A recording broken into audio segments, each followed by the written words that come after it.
তারেক রহমানকে, প্রধানমন্ত্রী তারেক রহমানকে একটি খোলা চিঠি দিয়েছেন শিশির মোহাম্মদ মনির। শিশির মোহাম্মদ মনির এক নামে অনেক পরিচয়, যার সবগুলো পরিচয় হেভিওয়েট।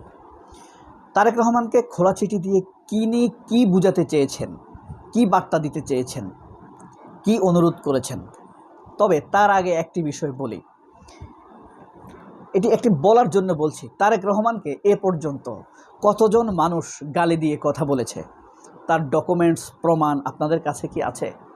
এখন সবচাইতে বেশি আলোচিত হচ্ছে, সমালোচিত হচ্ছে জামায়াত জোটের নেতা বা জাগপা নেতা শফিউল আলম প্রধানের সন্তান রাশেদ প্রধানের একটি মন্তব্যকে ঘিরে। তিনি তারেক রহমানকে ঘিরে একটি শব্দ উচ্চারণ করেছেন যা বিএনপি ভালোভাবে নেয়নি। তবে এর আগে তারেক রহমানের ব্যাপারে আরও বিশ্রী, নোংরা অনেকে অনেক ভাষায় কথা বলেছে। যেমন খুনি শেখ হাসিনা তারেক রহমানকে কুলাঙ্গার, খুনি, বেজন্মা এসব বলে, আমার কাছে সবগুলো ভিডিও সংগ্রহ আছে, এসব বলে গালি দিয়েছেন।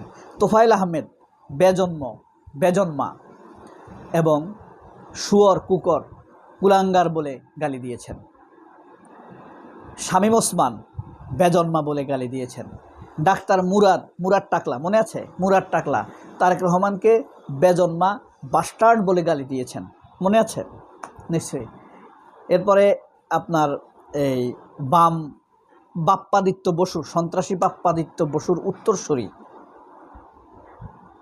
দিলীপ রায়, ছাত্রমৈত্রীর সভাপতি, তিনি তারেক রহমানকে কুলাঙ্গার, লম্পট বলে গালি দিয়েছেন জাস্ট এই গতকাল। এরপরে তারেক রহমানকে বিশ্রী ভাষায় গালি দিয়েছেন মুক্তিযোদ্ধা মন্ত্রী মোজাম্মেল এবং বর্তমান প্রেসিডেন্ট দুর্নীতিবাজ শাহাবুদ্দিন ছুপ্পু, কুলাঙ্গার এবং খুনি বলে গালি দিয়েছেন তারেক রহমানকে এবং বেগম খালেদা জিয়াকে। তবে তারা ওইসব কোনোটারই সমালোচনা করার মুরদ, সাহস রাখছে না। তারা শুধু রাশেদ প্রধানের শব্দটিকে নিয়েই নানান রকম কর্মকাণ্ড করছে। যাই হোক, শিশির মোহাম্মদ মনির একটা কথাই বলেছেন যে গণভোট অমান্য করলে আপনার ব্যক্তিত্ব ক্ষতিগ্রস্ত হবে। প্রধানমন্ত্রীকে খোলা চিঠিতে শিশির মোহাম্মদ মনির, আপনাদেরকে পড়ে শোনায় শিশির মোহাম্মদ মনির আসলে কি বলতে চেয়েছেন। প্রধানমন্ত্রী তারেক রহমানকে চিঠি লিখেছেন কেন্দ্রীয় পরিষদের সদস্য শিশির মোহাম্মদ। এতে বেশ কয়েকটি বিষয়ে প্রধানমন্ত্রীর দৃষ্টি আকর্ষণ করা হয়েছে। গতকাল শুক্রবার সকাল 10:15টার দিকে নিজের ভেরিফাইড ফেসবুক পেজে সতর্কতামূলক পোস্ট শিরোনামে এই চিঠি লেখেন তিনি। ফেসবুকে শিশির মনির লিখেছেন, আজ আমি আপনাকে কয়েকটি অপ্রিয় সত্য কথা বলবো। সেগুলো কি তাই আমরা দেখছি। আপনি এখন ক্ষমতায়, তাই আপনাকে অনেকেই এসব কথা বলতে চাইবে না। অনেকে সংকোচ বোধ করবে, কেউ ভয় পাবে। মানা কিংবা না মানা আপনার একান্ত বিষয়। অতীতে অতিরিক্ত তোষামোদির কারণে অনেকেই হেয় প্রতিপন্ন হয়েছেন। ডিগ্রির পর ডিগ্রি, উপাধির পর উপাধি, কত কি, শেষ পর্যন্ত কোনো কিছুই তাদের রক্ষা করতে পারেনি। ইদানিং দেখছি আপনি আপনার পরিবারকে নিয়ে একই কাজ করা হচ্ছে। কে করছে, কেন করছে আপনি ভালো বলতে পারবেন। উদাহরণ দিয়ে তিনি লিখেছেন, যেমন মহান বিজয় জাতীয় সংসদে আপনার শিশু মুক্তিযোদ্ধা হিসেবে ঘোষণার দাবি উত্থাপিত। টাইম ম্যাগাজিনে আপনি 100 জন প্রভাবশালী একজন, তাই সংসদে অভিনন্দন প্রস্তাব আনা খবর এসেছে। সবাই জেনেছে আপনাকে সামনে রেখে অভিনন্দন প্রস্তাব কেন আবার। কোনো সরকারের দায়িত্ব না থাকা সত্ত্বেও আপনার মেয়ে জাইমা রহমানকে প্রটোকল দেওয়া, হাইলাইট করা, শিক্ষামন্ত্রী সংসদে আপনাকে সম্রাট বাবরের সঙ্গে তুলনা করা, আপনার হাতে আপনার শাসনকালে অন্যের মাধ্যমে যেত আপনার মেয়ের মাধ্যমে আপনার মাতা মরহুমা বেগম খালেদা জিয়াকে মরণোত্তর স্বাধীনতা পুরস্কার দেওয়া, ক্রিকেট বোর্ড কেন্দ্রীয় নেতাদের সন্তানদের মিলন মেলায় বানানো। তারেক রহমানকে ভালো কাজের প্রশংসা করে শিশির মনির লিখেছেন, নিঃসন্দেহে আপনি বেশ কিছু সহজ সরল ব্যতিক্রম উদাহরণ দেখিয়েছেন, যেমন সাধারণ জামাকাপড় পরিধান করা, প্রোটোকল কম ব্যবহার করা, হেঁটে যাওয়া, বিদ্যুৎ কম ব্যবহার করা, সময় মতো অফিসে যাওয়া, ছুটির দিনে কাজ করা ইত্যাদি। আপনার কাজগুলো প্রশংসিত হয়েছে। শিশির মনির খুব মার্জিত খোলা চিঠি লিখেছেন, তবে শেষ দাবিগুলো আসবে শেষে। এখানে আরও তিনি যেটি বলেছেন,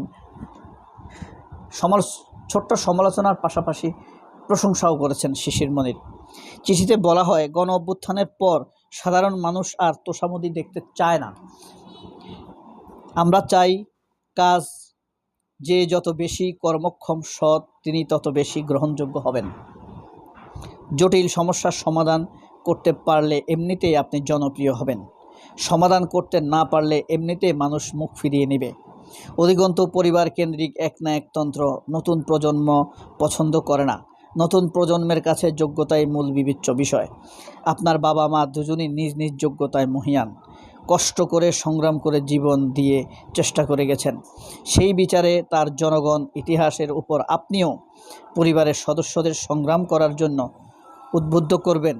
কৃত্রিম নেতৃত্ব প্রতিষ্ঠা করার চেষ্টা না করা ভালো। এতে জনমনে ক্ষোভ তৈরি হতে পারে। চিঠিতে আরও বলা হয়, দেখুন, আপনাকে এত কথা বলার আমার কোনো ব্যক্তিগত প্রয়োজন নেই। যেহেতু আপনি আমাদের দেশের প্রধানমন্ত্রী এবং পাবলিক ফিগার, সেহেতু আপনাকে সমালোচনা বা আলোচনা করার অধিকার সবারই আছে। বিশেষ করে গণ অভ্যুত্থানের পর সবাই নতুন কিছু আশা করে। কথা এবং কাজের মিল থাকা একটি বড় যোগ্যতা। জুলাই সনদ বাস্তবায়নের ক্ষেত্রে আপনার সরকার প্রতিশ্রুত পদ্ধতি থেকে বিচ্যুত হয়েছে। আপনাদের প্রস্তাবিত গণভোট আপনারাই অমান্য করেছেন। এতে আপনার ব্যক্তিত্ব ক্ষতিগ্রস্ত হয়েছে। বিষয়টি ভেবে দেখার অনুরোধ করছি। আমরা সব সময় ভালো কাজের পক্ষে, জনবিরোধী কাজের বিপক্ষে। আপনি ভালো থাকুন, সুস্থ থাকুন, এই প্রত্যাশায়। এখন কথা হলো, এই খোলা চিঠি পাওয়ার সাথে সাথে বিএনপির ভিতরে তীব্র প্রতিক্রিয়া দেখা দিয়েছে। এই প্রতিক্রিয়া রেজাউল করিমদের মতো তৃতীয় শ্রেণীর বিএনপির বুদ্ধিজীবীদের ভিতরে না। এই প্রতিক্রিয়া দেখা দিয়েছে যারা বিএনপিকে সামনে রেখে বিএনপি সেজে বিএনপির ক্ষতি করতে চায়। তারা কারা? সালাউদ্দিন আহমেদ। এই শিশির মনির কিন্তু তারেক রহমানের আইনজীবী ছিল 10টা অস্ত্র মামলা। সালাউদ্দিন আহমেদ, তারপরে আপনার এই মির্জা ফখরুল, জিলুর রহমান, মর্তুজা, জাহিদ, ডাক্তার জাহিদ, এরাই মূলত এই শিশির মনিরের এই চিঠি পাওয়ার পর খুব জেগে উঠেছে। আরেকটা জিনিস আপনারা দেখেছেন কিনা, আবদুল্লাহ আবু সাইদ বিশ্ব সাহিত্য কেন্দ্রের নকলবাজ, তার সাহিত্য কেন্দ্রে প্রেসিডেন্ট জিয়ার উপরে, বেগম খালেদা জিয়ার উপরে একটি বইও নাই। সেই আবদুল্লাহ আবু সাইদের কাজই হলো ইসলাম বিরোধী বইগুলোকে তার আলোকিত মানুষ গড়া বিশ্ব সাহিত্য কেন্দ্রে রিক্রুট করা, সেগুলো শিশুদেরকে পড়িয়ে ইসলাম বিদ্বেষী হিসাবে তৈরি করা।